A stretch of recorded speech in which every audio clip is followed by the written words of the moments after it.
আসসালামু আলাইকুম। এখন আসছি গার্ডেনে। এই যে আমার মিষ্টি কুমড় গাছ, মাশাআল্লাহ খুব সুন্দর হয়েছে গাছ। আজকে কয়েকটি ডগা নিব, চিংড়ি মাছ দিয়ে রান্না করব, সেই জন্য কাটতে আসছি এখন।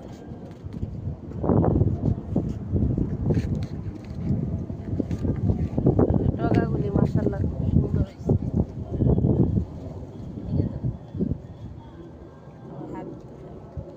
এই যে দেখেন আমার কুমড় গাছের ডগা।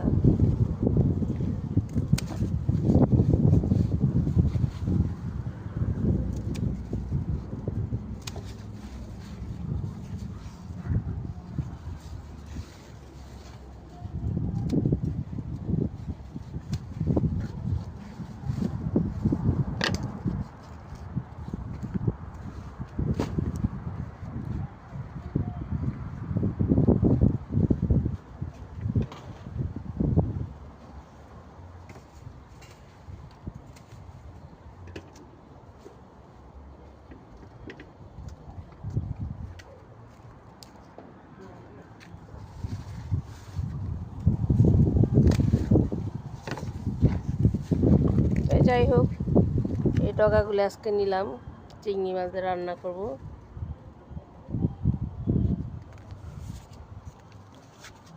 আর তো সবাই ভালো থাকেন। আজকের মতো এই পর্যন্ত, দেখা হবে অন্য কোনো ভিডিওতে। আল্লাহ হাফেজ।